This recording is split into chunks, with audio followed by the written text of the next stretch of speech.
Hi everyone and welcome to this webinar. I am Sarah Tapawada and I am joined with my colleague, Dr. Basil Considine, where we will be talking about summary analysis in personal situations. And before we get started, here is a brief overview of the Online Writing Center, which is a free resource to all ACU online students. We have a group on my ACU, which we encourage everyone to join. You can bookmark it, and it's just a great place to connect with the Writing Center, find more resources, and how to make an appointment with us, which we have this lovely video how to. And we have two types of appointments we offer. Email asynchronous appointments, where you schedule the appointment, upload your paper, and then the tutor will review it and send you feedback via email within 24 hours. And that email will arrive as a Writing Center report will be the subject. Or the second option is Zoom appointments, where you go to the schedule it just like you would an email appointment, but you pick Zoom option. And then at the time of your appointment, you click on the Zoom link to your appointment. And it is important, all appointments, whether email or Zoom, are in Central Time, which is something to keep in mind since a lot of us are all over the place. So if you aren't in Central Time and you're scheduling an appointment, just kind of use that to gauge what time your appointment actually is in your local time. I have a But question, Sarah. yes, what is your question? Well, what happens if I want to get feedback on Monday? Because 24 hours will be after my Monday at 11:59 p.m. deadline. Can I still make an appointment for feedback and get it in time Ye- to? yes, you definitely can. So if you schedule an appointment on Monday, you will receive feedback by 2 p.m. Monday. Great. And the same applies if you do it, I believe, on Sunday. So Sunday evening and Monday morning appointments, you will receive feedback no later than 2 p.m. on Monday. So if it is due that evening, you will get your feedback in plenty of time to address any adjustments that need to be made and still turn it in on time. Awesome. So here is our step one, schedule an appointment. And all students can schedule up to 2 weeks ahead. So if you know you're going to need help, you can go ahead and schedule an appointment with enough time to give yourself time to make any revisions before it's actually due. And then for email asynchronous appointments, as long as you upload your paper or draft before the time of your appointment, then the tutor can review it and get you that feedback within 24 hours or by 2 p.m. if it's a Monday appointment. For Zoom appointments, if you have a draft, you can definitely upload it before your appointment, but it's not necessary to upload. A lot of times students use the Zoom option as a great opportunity to brainstorm and get started. So if that's the case, obviously, if you haven't started and you don't have something to upload for your Zoom appointment, you don't have to.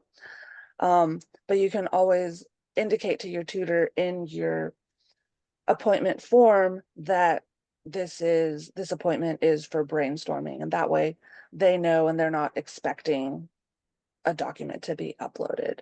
So those are our two types of appointments, and we hope that y'all will take advantage and schedule with us, and we'll keep on going through the slides.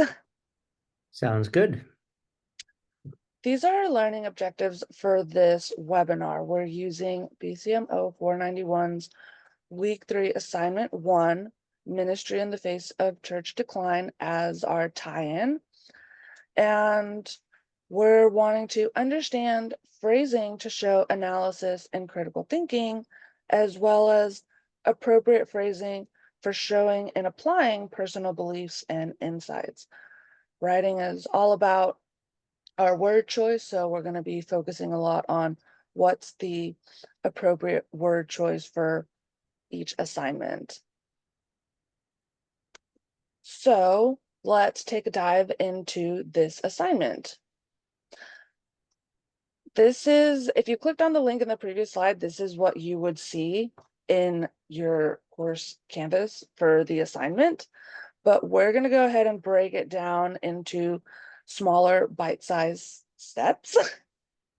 And the purpose of this assignment is for students to assess the information, data, and viewpoints provided by the readings and to make inferences about the future of the physical body of Christ in North America in the coming years. So that's the general overview of what this assignment is wanting you to do. But then we can look more closely and see the material. What exactly are they wanting you to do? So once you've read the course readings for that week, you're asked to write a 1,000-word essay answering the following questions. And how many pages is 1,000 words? That kind of seems like a lot. Like 40? What? No way. That's more realistic. So that's approximately 4 full pages, but don't forget because they're double spaced as per APA guidelines. So the double space really helps trim it down. So what are these questions they're telling us to answer? Well, they've kindly split them up into part 1, part 2, and part 3. So how do Bass and Burge account for church decline? What agreements do you see between Bass and Burge?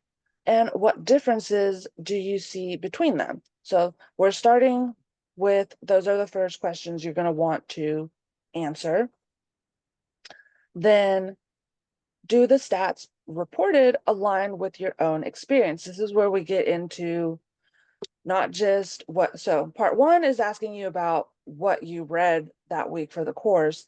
Part 2 is now asking you to add in your own personal experience. Does your experience align with the readings?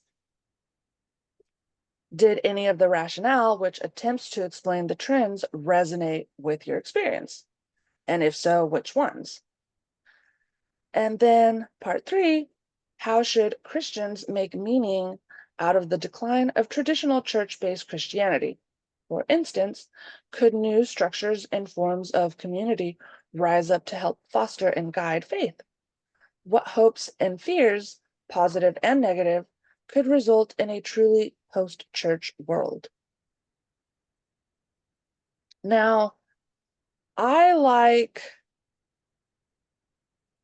to use our lovely APA paper template and copy paste, but before we get there, let's just make sure that everything is good with the rubric.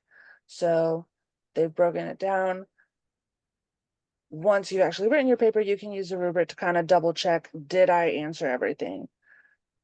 Did I compare? Bass and Burge identified both similarities and differences. Did I include a discussion on how it applies to my own experience? And did I provide explanations for making meaning out of the decline of traditional church-based Christianity?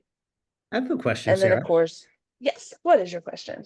Well, I like to write about myself, and I note that part 2 is really about my experience. I could write like 3.5 pages about myself, and then just answer the other ones really quickly, right? No, you want to kind of try and give each part equal attention so it's more balanced, because How do you know that? even though even though part 2 is about you, you need to tie it back to the readings. Okay. but I can still write 3.5 pages about myself and get full credit, right? So long as I have a few tie-ins to the readings. No, not exactly. So how long should part one and part three be then?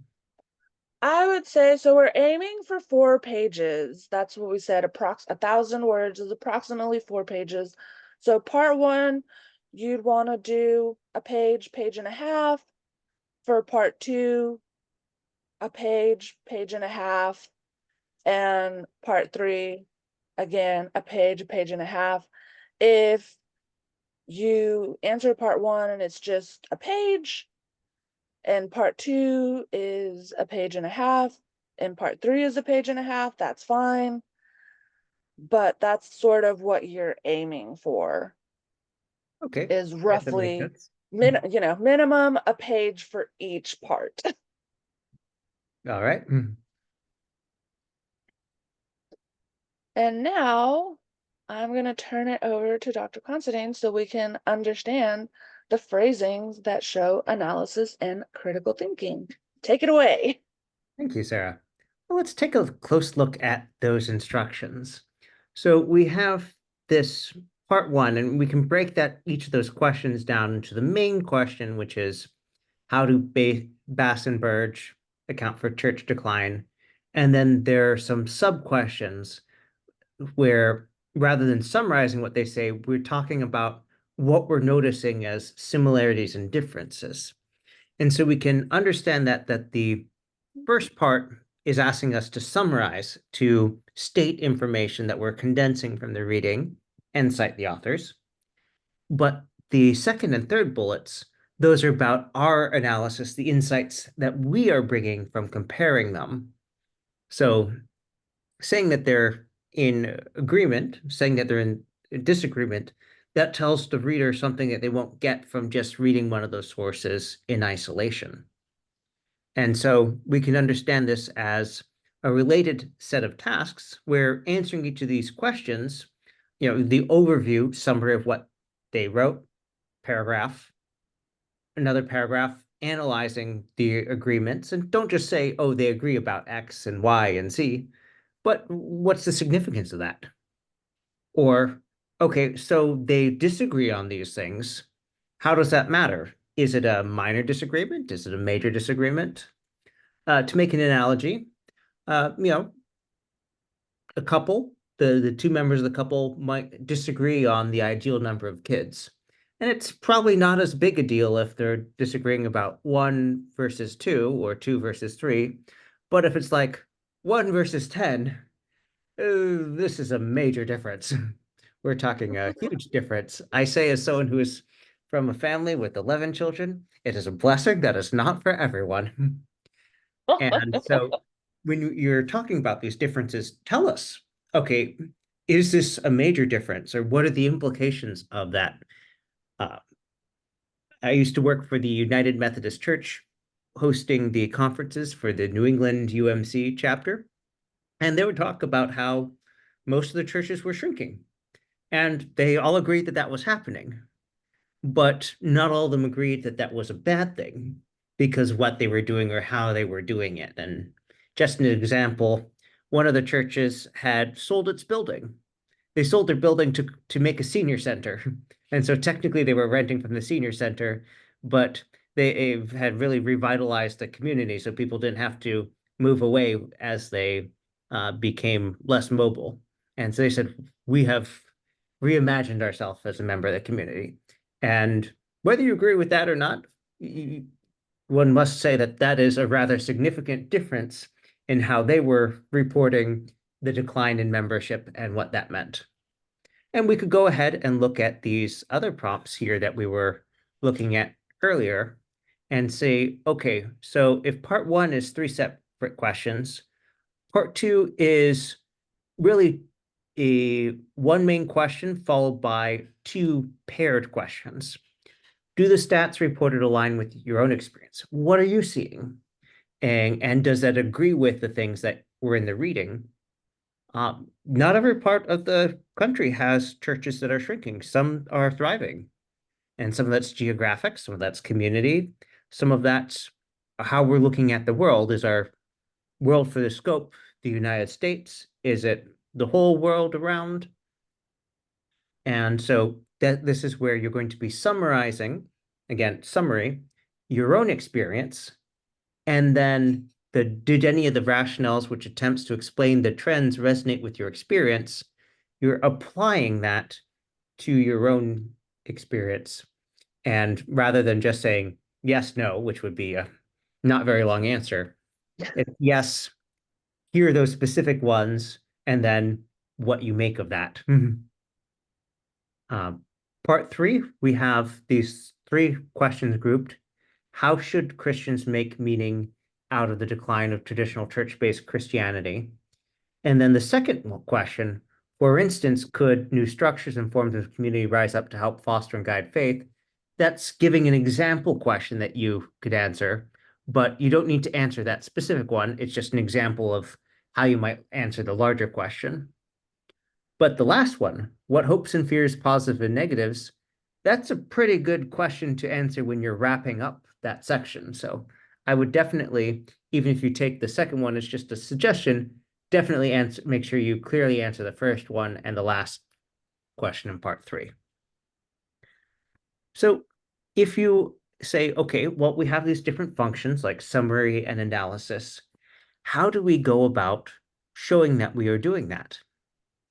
And well, if one of the hallmarks of summary is that you are citing the source, either with a signal phrase, Bass 2022 wrote, or statement, parentheses, Bass, comma, 2022, the analysis and synthesis, when you're discussing a specific source, you'll of course identify it, but it's more you are showing what you have found from your critical reading of the text or texts, plural.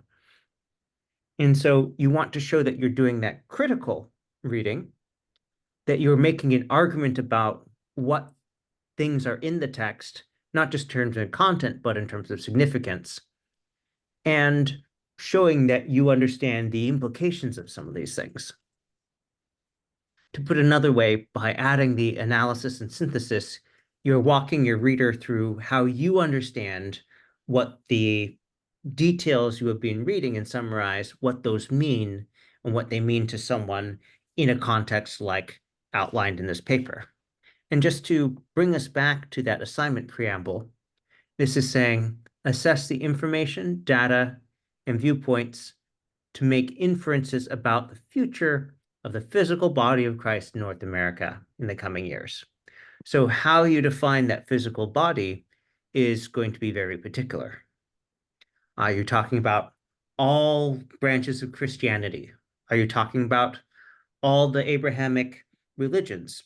I don't know. You'll have to tell us what you mean by that. But whatever choice you make there will certainly inform the examples that you're discussing. And as you're discussing that, we want to emphasize that in APA style, we need to write out analysis and synthesis. These are not things that we rely on the reader reading between the lines because according to APA style, the reader could guess wrong about what you're implying. Sarah, I'm going to pose some questions for you and ask you to tell me, is this good news or bad news or depends? So, All right. Drum all roll. right, I found $100, but I lost $1,000. Is this good news or bad news or depends? Depends. Yeah, like $100 is better than not finding any of it, but also, lost 900, that's not good. Also, what I was doing to carry out $1,000 to lose it like that, I'm probably making some not ideal choices here. Uh, the baby he was born at a healthy 12 pounds in weight.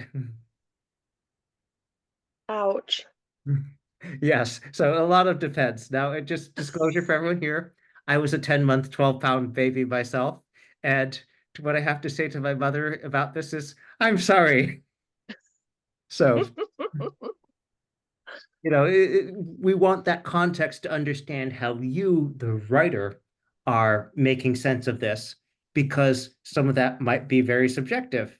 When I say I have 10 siblings, I'm proud of that. I'm happy. I love my siblings. Other people are like, oh no, that sounds terrible. I feel tired just hearing that. So tell us your point of view so we can understand it. And so if we zero in on the analysis part, this is where you're discussing evidence and argumentation, not just presenting the evidence, but tell us, what this means. And that often involves comparing or contextualizing it. If I say that, when I was born, I was about double the normal birth weight in the United States, or double the average birth weight, you'd be like, sounds like a pretty big baby. If I'm contextualizing it in a discussion of birthing problems and the reason that induction exists to get babies who are hanging out for a long time out before they grow that large, well, it's going to be a very important set of differences. So here's an example of text that doesn't have analysis. Research has shown that increased levels of self-awareness often result from self-leadership interventions in the workplace. Citation. According to Macedo 2018, the goals of self-leadership inventions should be explored further. Page 23. So that's just giving summary. We read this, we have no interpretation. It's just saying these people said or found this. But compared to this example, especially when you're thinking about how this assignment is asking you to bring in your point of view, your experiences, your interpretation. Research has shown that increased levels of self-awareness often result from self-leadership interventions in the workplace. Citation. This aligns with my own experience after training I hosted for local business owners. So that's comparing the information being summarized to your own life experience. And we don't just assume that that's what you think. It actually explicitly says, this aligns with my own experience. And then it follows up to explain what that experience is. Oh, referring to experience after training that you were hosting for local business orders. Let's keep going. According to Macedo 2018, the goals of self-leadership interventions should be explored further. My research will add to existing literature on the effects of such interventions in business leadership training programs.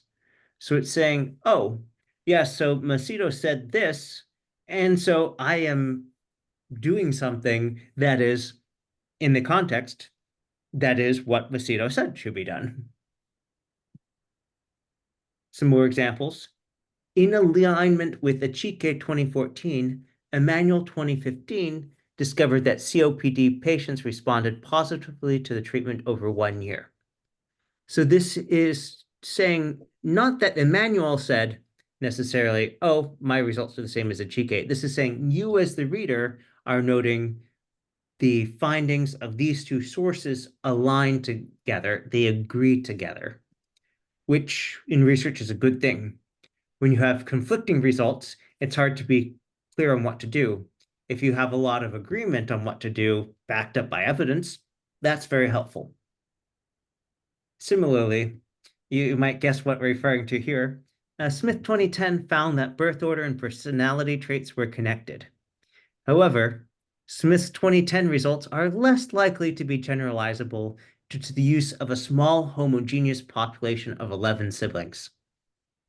Now, you can say a lot about my family, but most people would start with, it's not exactly a normal family. Just on numbers alone, there's so many things that are different from the average American family right now. And so this phrasing is saying, first, a summary about Smith 2010. Smith 2010 found this thing, but it's pointing out a key detail. Oh, yeah, they were studying one family here. And that makes it harder to know whether that applies to other groups.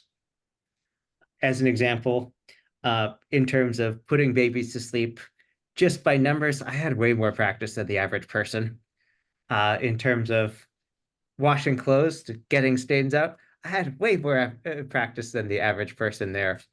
And so things like that, pointing out the key details, say, well, okay, if Smith 2010 disagrees with another study, and the other study is looking at, families with 2 to 4 siblings, well, that describes a whole lot more families in the US these days than a family of 11 siblings. So it's more likely to be generalizable.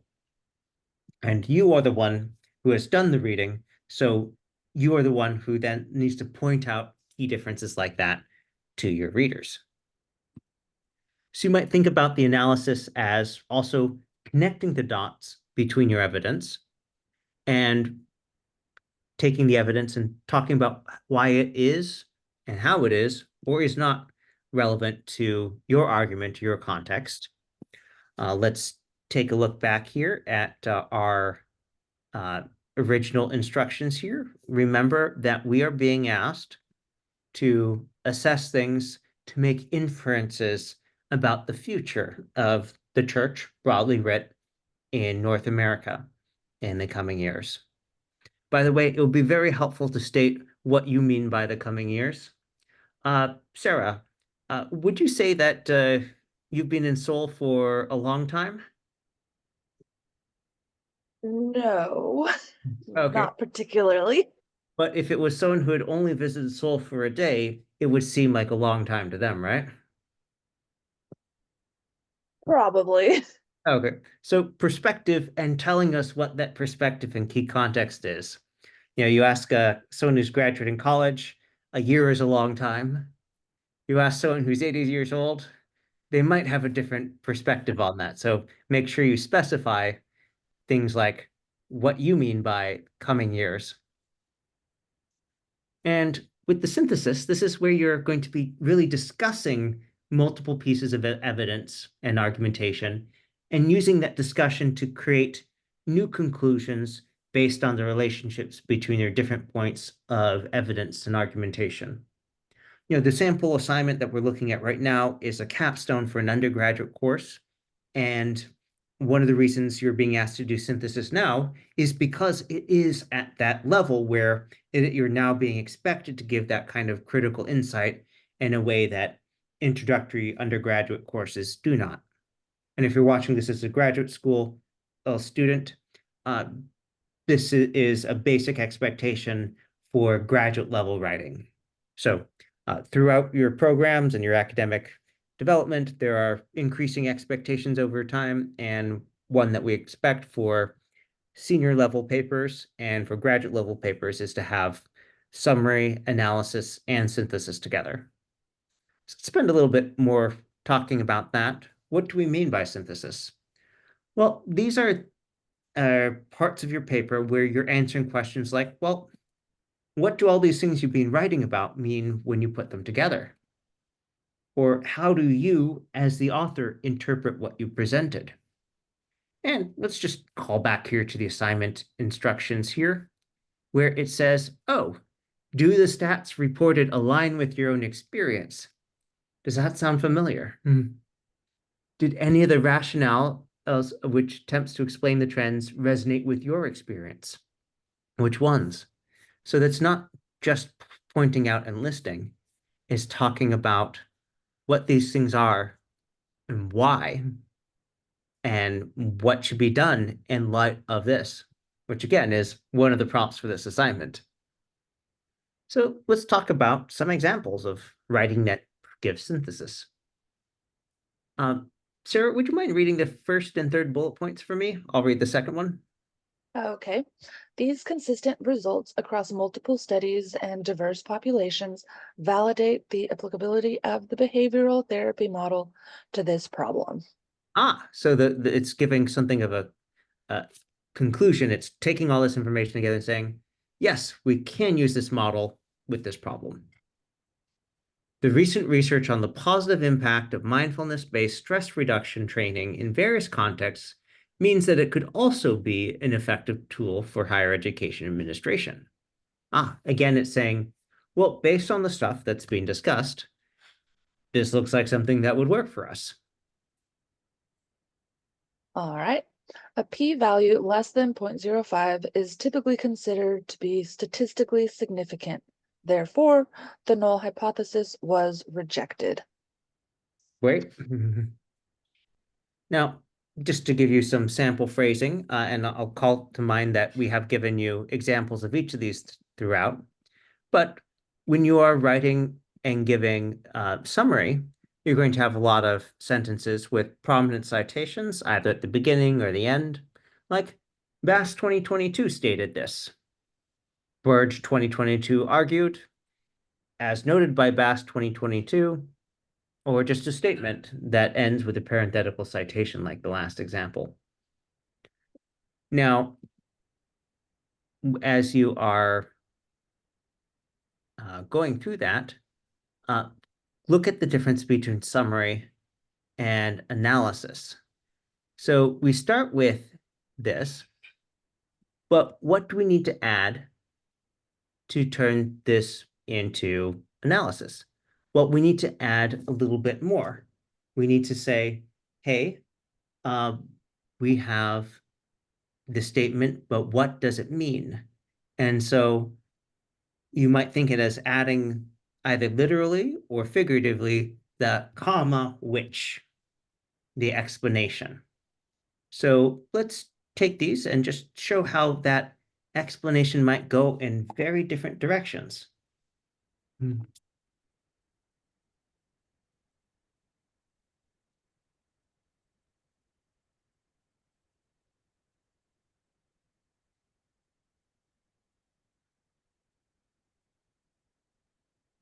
Now, I'm not saying that this author did it, but there are actual examples where something like this happened. There's a famous example involving the no longer operating Cornell Food Lab, where the head of this lab forged data and told his research assistants to do all sorts of improper things and came up with conclusions like, oh, if you have a bowl of soup that continuously refills, people just keep eating more and more soup. Turned out to be false. And so this author wrote several dozen papers that were all retracted, and that led to a lot of conclusions that have been taken as, yes, this is the reality, as just being ignored because, like, that may or may not be true, but we can't trust them. And so that's important context that absolutely would be appropriate to have there. Now, you might also have something with this next one. Oh, Burge 2022 argued whatever they did. And this finding was replicated by Bass 2022. Okay, that's showing, hey, they were in agreement.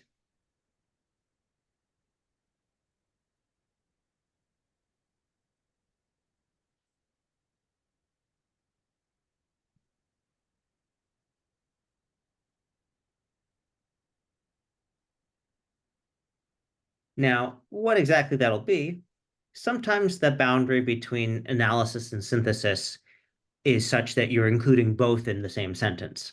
So pointing out there was a larger group and that this suggests that the results might be applicable to other similar populations. That's a little bit of analysis, a little bit of synthesis. Now,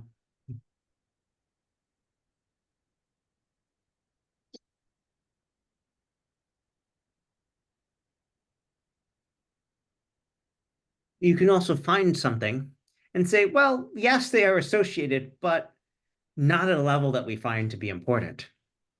And so having that follow-up is really helpful. Let's bring up another example, Sarah.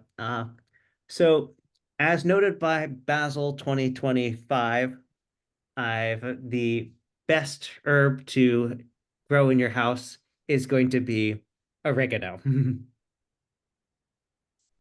So Interesting. I have made that claim. However, you also know that I have recently bought a lot of stock in a major oregano grower. Are you going to consider my recommendation to be unbiased? That would be, yeah, that's extremely hard. I think you definitely have some money in the game. Yes. So pointing out things like that change how the information may or may not be applicable. And this is why sometimes you'll have discussion in published journal articles and books of things like ethical conflicts. A classic one being if the group that promoted the study stands to gain from the results. So let's say if I published an article that said, yes, donating to small opera companies with characteristics very like mine is associated with making people happier, and donating to a big one like Minnesota Opera doesn't really have the same result. You would question whether I was really giving a true and sincere and accurate suggestion. So make sure you keep those things in mind. And let's move on to the next one. So we're at our third learning objective here, talking about phrasing for showing and applying personal beliefs and insights. And I do want to point out that if we look back at the syllabus for this course, and don't worry, we'll zoom in on the key points in a moment, the syllabus does point out the larger objectives for the course that are explored in each week's assignment. And so for this case, for the week 3 assignment, we can look at this and say, okay, we've got that overall course objective of engaging with spiritual formation practices and disciplines that promote a centered life in Christ and create sustainable rhythms for life and ministry. And a sub-objective of creating a plan for how spiritual disciplines will be incorporated within your ministry context. Now, how you define your ministry is going to vary by your case. Uh, you know, I went to seminary. My classmates were of many different denominations. There was someone who wanted to found his own religious denomination, and he did succeed. He started his own one. He had a lot of thoughts about what other people had got wrong and how we would do better. And so he definitely has created a plan and acted on it. uh, your own goals and objectives and the things you're planning for will probably vary a little bit. And so we see the specific thing that the syllabus says we're supposed to be doing in this assignment: analyze empirical data, that'll come from the reading, and reflect on your personal experiences of trends in church growth and decline in North America, as well as resources on its growth or decline in the rest of the world. So let's pose a hypothetical question here. Is growth in a church good? Or is it always good? And this is something that we talked a lot about when I was in seminary, because many of the people had come from churches where they didn't view growth as necessarily being positive. They start a church, it's really small, very intimate, you know everyone. Then it grows more than 150 people, and you're like, shoot, what are their names? And then it would go to 200 or 300, and people would say, this is too big. And then the church would split, and they'd form two different congregations. And so in that case, growth is not necessarily good. Now, they might not like decline, but if there were around 200 and everyone's happy point was around 150, they might be okay with a little bit of decline. And so this is how you will be bringing in your own subjective goals and your interpretation. And so if we look at reflection, reflection can be understood in part as a process where we are thinking about things. And we're not just thinking for the sake of thinking, but also looking at how these reflections might lead us to understand what's going on, to identify some things that we might try changing, and to ultimately plan a concrete action towards whatever result we want to generate. So in experiential learning, reflections are strongly endorsed. And through reflecting, you can do things like showing what you've learned from an experience, which can include you're learning the things in the reading, to relate those experiences to the literature and the recommended practice. I would say that recommended practice varies. The United Methodist Church is going through some doctrinal splits right now, and the churches that held on to the deeds of ownership for their buildings are very happy that they have that control over it. And this is not something that the church administration and the central administration necessarily likes, because if they have the deed, they can leave the denomination and keep their property.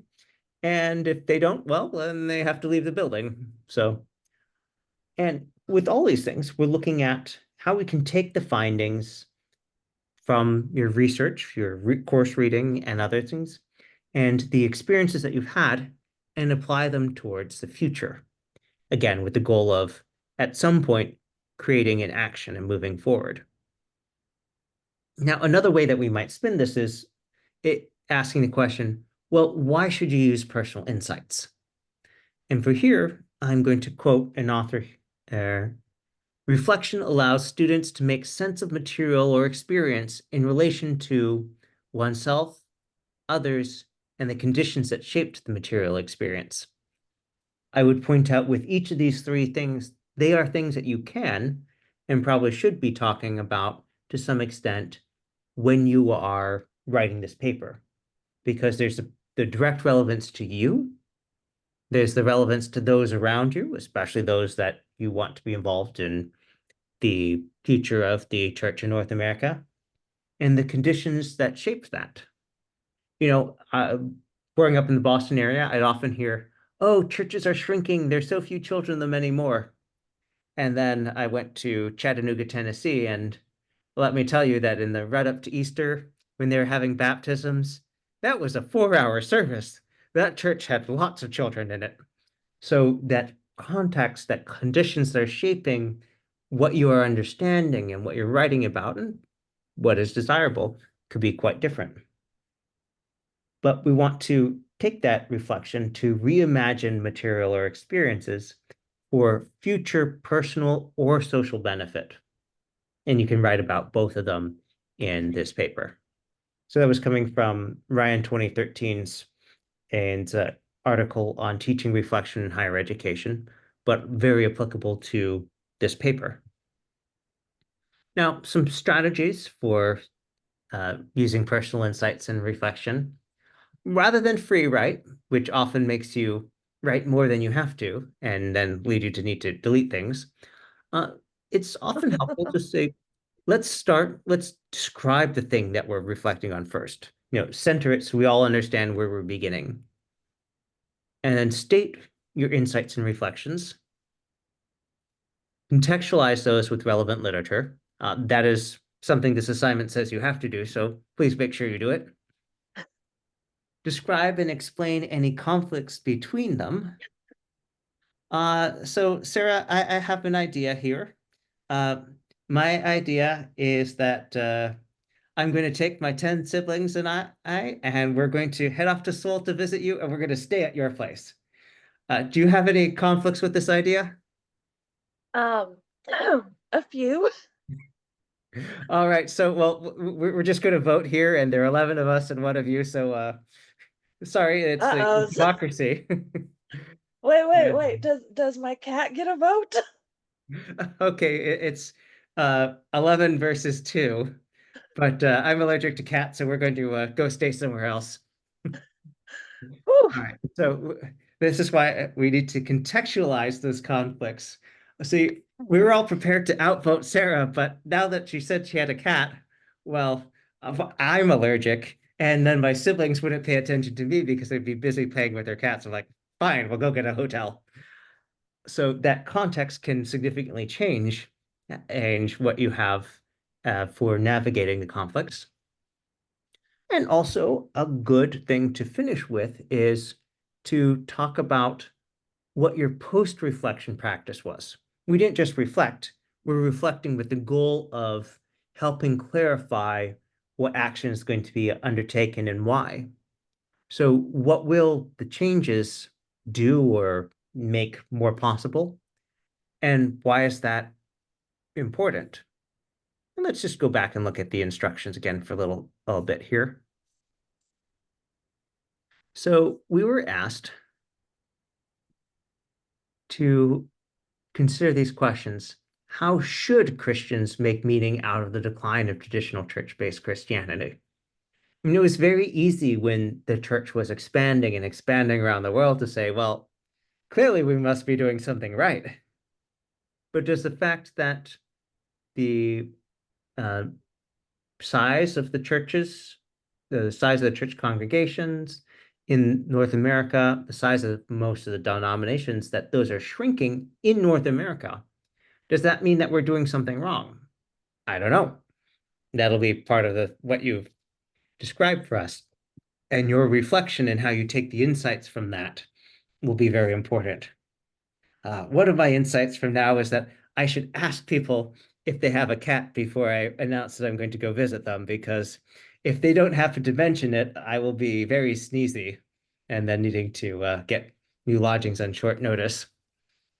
Um, Well, if the cat didn't deter you, I think the size of my apartment might. well, I don't know about your apartment specifically, but my sister-in-law, when she was working in Seoul, she said she could reach out on each side and touch the two walls with her hands without stretching. And it sounds a little bit smaller than we want to get 11 people in, plus one host Let's and one see. cat. Let's see. I'm stretching. I can't reach the walls. Wow, that sounds really large. Maybe we can coexist with the cat. Order up some antihistamines. With this new context, we have going to update this, which in a more serious thing, if we were writing out something like this, as normally a cat would be a strong deterrent, period. However, comma, after learning the size of the apartment, comma, I decided that I was prepared to try antihistamines so that we could enjoy that luxuriously large space. Now, we have that closing question. What hopes and fears, positive and negatives, could result in a truly post-church world? I don't know what you will be writing about there, but in terms of our apartment example, my hopes for visiting Seoul involve going to all these street markets and eating street food at all these different stalls that I've heard about. My fears include getting lost and not being able to find the bathroom, common traveler's fear. Positives, I love Korean food and I have great Korean friends that I could visit. Negatives, the chance that I get lost on the subway and I show up hours late after they've already eaten are probably pretty high because I do not read any Korean and the only words I know how to speak all involve food. So if it's not Yongseo, I can only order in a restaurant. So how that's going to add up to a truly post South Korea visit, I'm not sure. But if you're writing about your post church world, you know, language is suggesting that if you follow the trajectories of mainland Christianity, that it will not occupy whatever roles it has in the last couple centuries in North America. And that's something to reflect on. Are there things that, if that happens, that you believe the church has a responsibility to ensure, to make happen, to leave as a legacy? And that is a really interesting philosophical question to answer. And so you're making clear that is a huge part of part three, where, again, to read the rubric, it says, student provided explanations for making meaning out of the decline. So don't just say this should happen. Tell us why and why or how that is important. We have a couple more slides here just with examples of some phrasing that you can use to indicate personal insights and reflection, like in my experience, or I've to come believe this because of that. If you're indicating agreement, something like, I agree with these authors that this thing is of the utmost importance. For example, whatever it is. Or if you want to uh, continue through that, tell us some disagreement. Oh, Burge 2022 argued this. However, in my experience, that's not the case in this context. Or I believe this. Bass 2022 argued that people should do that in this situation, but I disagree. All right, let's bring this back to South Korea. Yes, I believe that friends and colleagues should open up their homes to host other people. Bass 2022 argued that people should not impose on their friends living in cities with famously small apartments and not even bother asking them in this situation. But I disagree. For example, if I was hypothetically visiting, and then whatever I had there. All right, I think we're at time here. Sarah, would you bring us out? Of course. So along with scheduling appointments, either email or Zoom, if you have a question, you can always email the Writing Center and one of us will get back to you. It could be a question on how do I cite this source, or what does this mean? And of course, you can visit the online Writing Center where you can view previous webinars, see all of our awesome resources, such as our APA templates. We have a great page on synthesis with a lot of the examples that Dr. Considine has used in this webinar, along with others. And we really just hope that y'all have enjoyed this webinar, that y'all will schedule an appointment or email us if y'all have a question. And of course, if y'all want to join our My ACU group, that's a great way to connect with us as well. We hope Thank you, this has been everyone. helpful. Have a good night.